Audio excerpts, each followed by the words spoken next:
Nah, sekarang kita mau berburu nih, mau nembak ikan. Tepatnya ke perbatasan.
Bersama kami.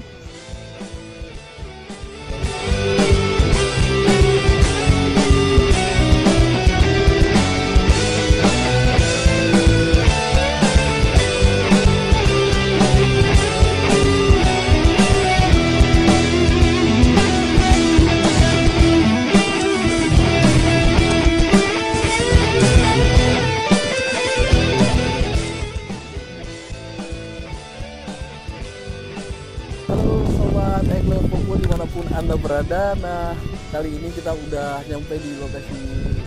Mungkin wisata ini belum ramai yang kunjung, tapi yang pasti wisata di tempat yang satu ini sangat menarik sekali dan sangat fantastis. Jadi buat sobat-sobat Angler Popo dimanapun Anda berada yang mungkin penasaran dengan tempat yang satu ini juga nggak jauh dengan Pasir Putih ya. Di sini juga tetangganya daripada Pasir Putih, tapi bentuknya hampir sama. Dan mungkin buat yang mau hunting atau mau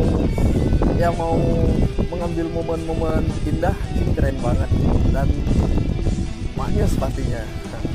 Dan di perjalanan kita kali ini rencana kita mau cari spot mancing ya, cuman karena kita lihat keberadaannya bukan nggak ada ikan pasti ada di sini, cuman dikarenakan lokasinya agak ribet, kita harus jalan kaki melewati batu karang. Jadi kita pending aja untuk mancing di tema kita hari ini. Jadi pastinya kita tetap akan mengeksplor suasana yang ada di sekitaran Aceh Besar yang bertempatan di Indonesia. Itu aja. Nah, kami udah semalam nginap di sini dan ini rekan-rekan kami dan keren sekali penginapannya. Wow. Macam di hotel berbintang kan. Tapi nggak pakai telur. Bintang doang. Dan ini menu kami buat makan di siang ini. Asam udang. Asam olive.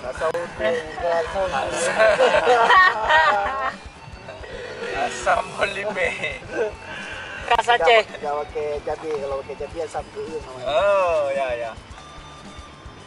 Oke sobat angler, itu aja menu singkat kami, nanti bakal kami cicipi, pasti enak banget. Ini dikoh asam keung loh. Nyam.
Nah, cuman kira-kira Pak, ramai ke pendatang wisata biasa?